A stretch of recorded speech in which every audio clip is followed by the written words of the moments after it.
Novak Djokovic versus Rafael Nadal. Since 2006, Novak Djokovic and Rafael Nadal have basically treated the ATP Tour as their own personal boxing ring, except with better outfits and slightly fewer punches. This rivalry has already delivered a staggering 60 matches, with Djokovic just barely ahead at 31-29, making it the most played men's rivalry in open-era history. What makes this so great is how their styles clash beautifully. Djokovic is like a machine, flexible, unbreakable, returning shots most humans would need GPS to find. Meanwhile, Nadal is the ultimate clay court warrior, spinning balls like a washing machine on steroids and refusing to let a single point go without a fight. Their 2012 Australian Open final is still talked about today, a 5-hour, 53-minute epic that ended with both of them looking like they needed oxygen masks and a therapist. On clay, Nadal was a nightmare for Djokovic, beating him blue-black with a 20-9 head-to-head. But on hard courts? Well, Djokovic made Nadal look more mortal than anyone else ever did. They competed in 27 matches on all levels, with Djokovic leading 20-7. Of course, even these two have quirks.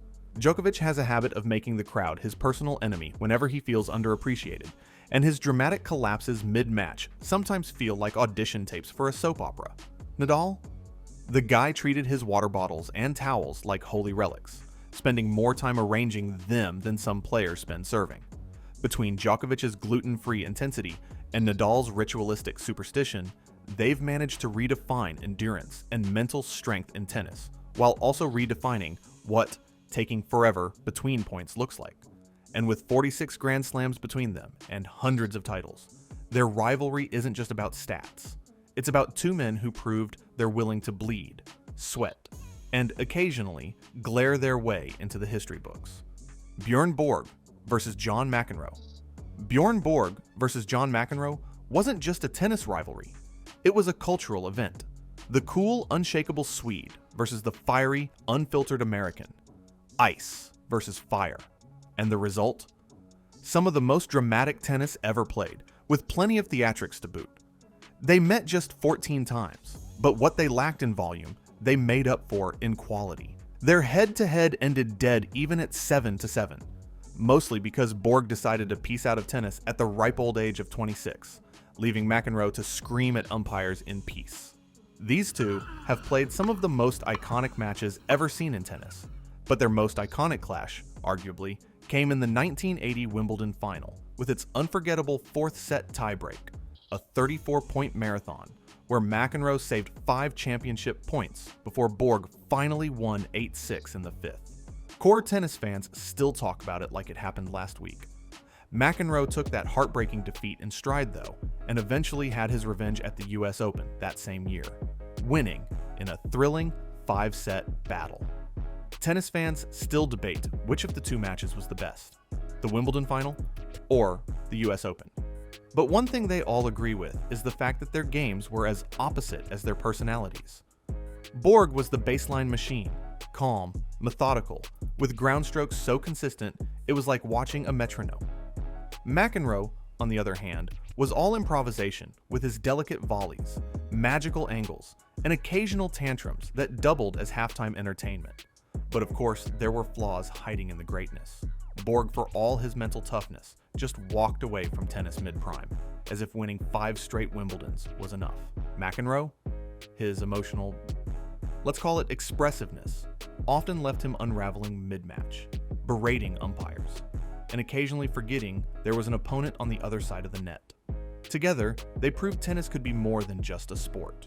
It could be theater, where one player quietly dismantled you, and the other screamed about it every step of the way. And we loved every minute of it. Roger Federer versus Novak Djokovic. If tennis had a James Bond, it'd be Roger Federer. Tuxedo smooth, unfazed, and always ready with a winner that makes you question physics.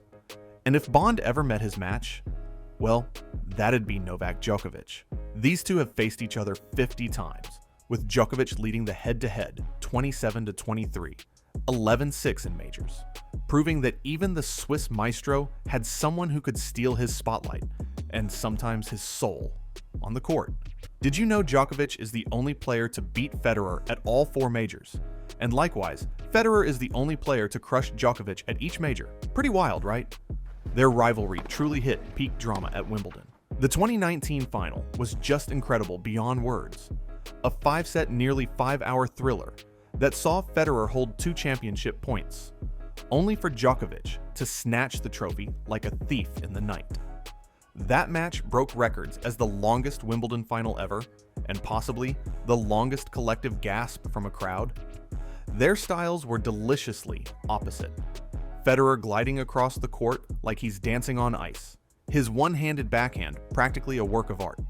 Djokovic, on the other hand, loved sliding, stretching, and grinding down even Federer's most perfect points, like a human backboard that just refuses to miss.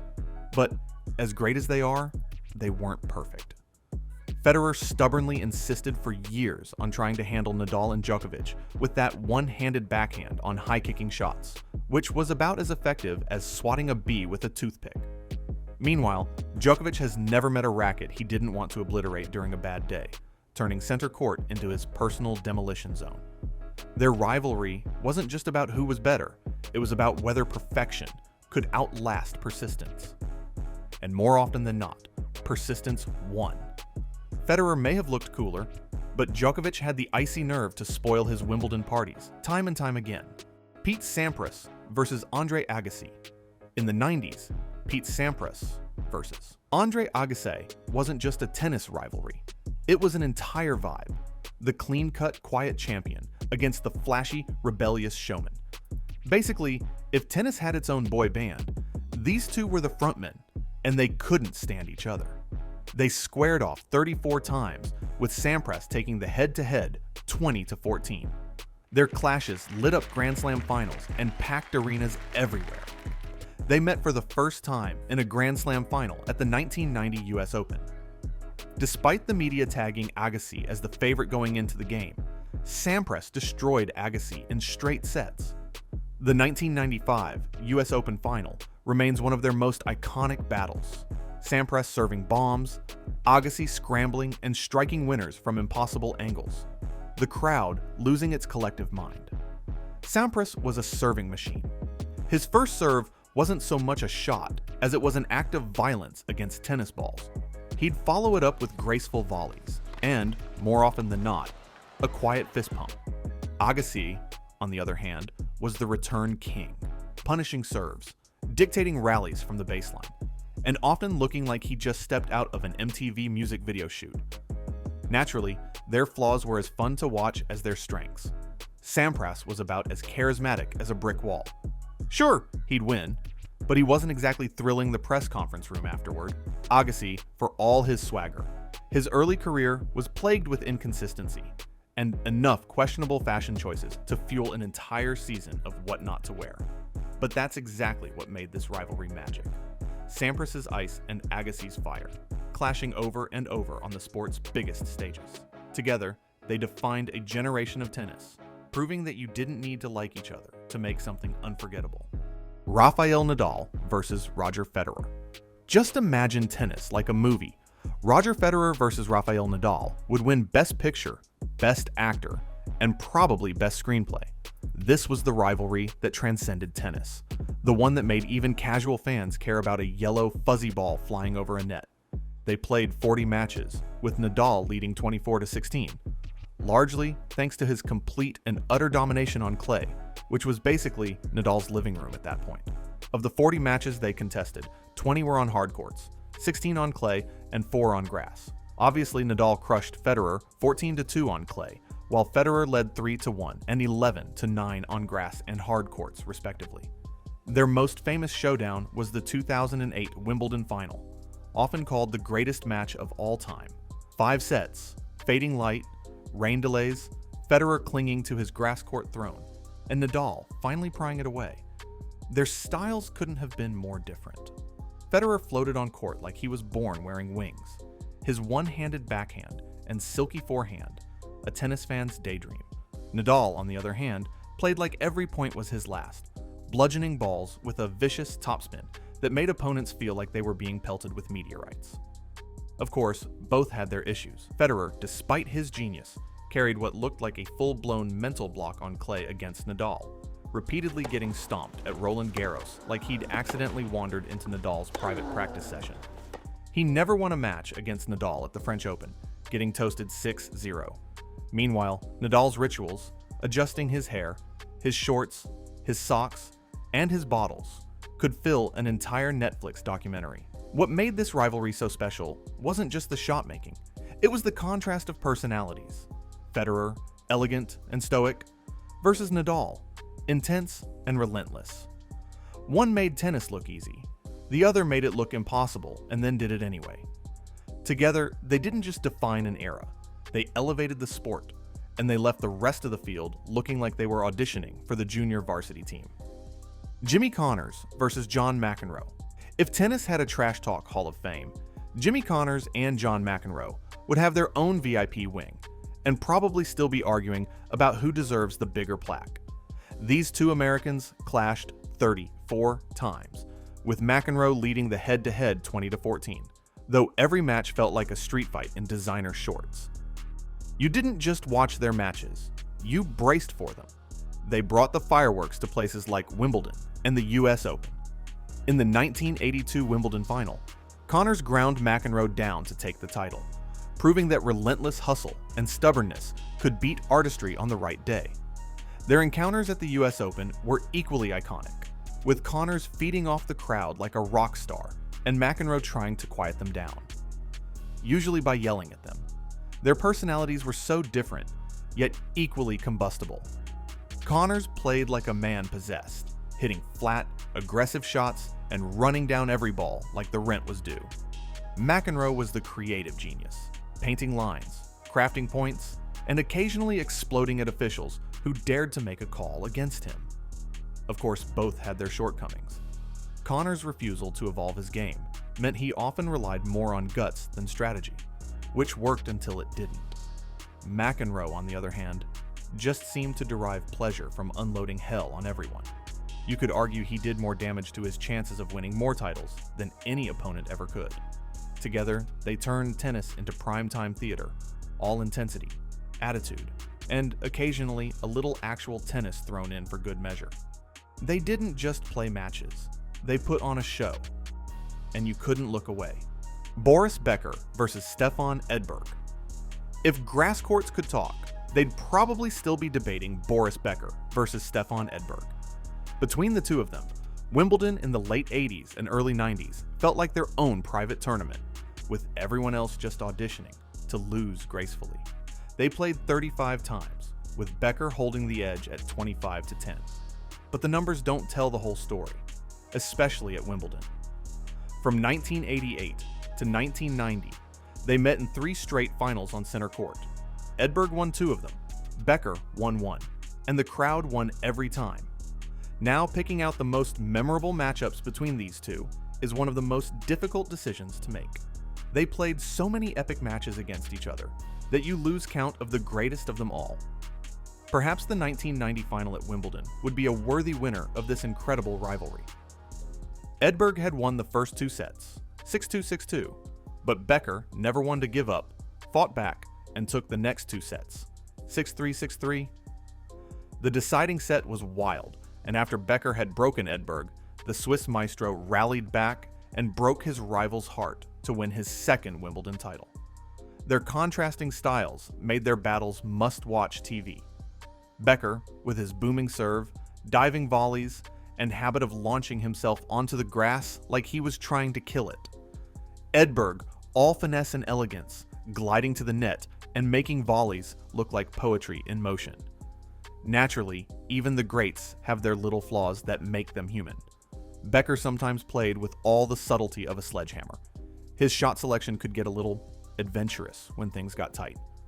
On the other side, as brilliant as Edberg was at the net, he looked about as comfortable on hard courts or clay as a cat in water.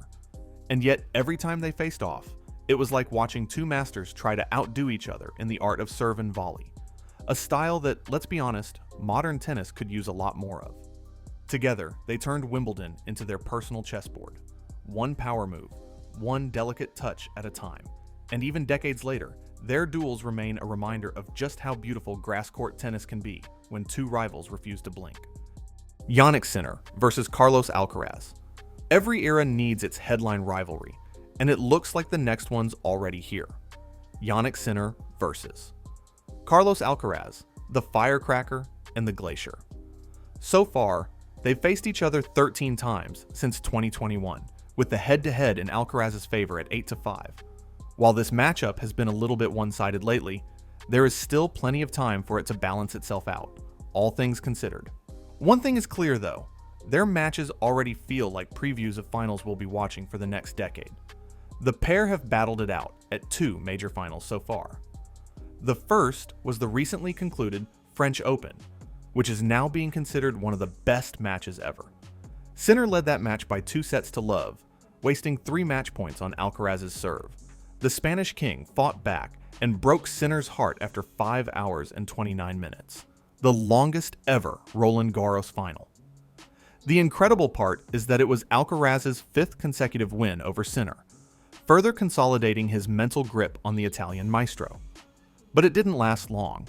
6 weeks later, Sinner got his perfect revenge on the center court of Wimbledon, winning the title in 4 sets, denying Alcaraz a chance at a three-peat. Now, their playing styles are a study in contrast. Alcaraz is explosive, unpredictable, and so fast it feels like he's playing 2 positions at once. Every point looks like a highlight reel waiting to happen. Sinner, on the other hand, is cool, clean, and surgical, flattening ground strokes with 0 fuss and even less emotion. Honestly, you could hit him with a confetti cannon mid-rally, and he'd still look unfazed. And of course, they're both still figuring out their flaws. Alcaraz tends to burn himself out, trying to play at 110% all the time. It's like his energy bar doesn't know how to go below max. Sinner sometimes seems so calm, it's hard to tell if he even realizes he's in a match. Still, together, they've already proven they have the talent and the temperament to define the next great era of men's tennis. And if the past is any indication, this rivalry is just getting started. They have never lost a major final to anyone else except each other, and they're just 23 and 22 years old, respectively. Tennis fans are set to enjoy plenty of epic matchups for years to come. Even Lindle versus John McEnroe.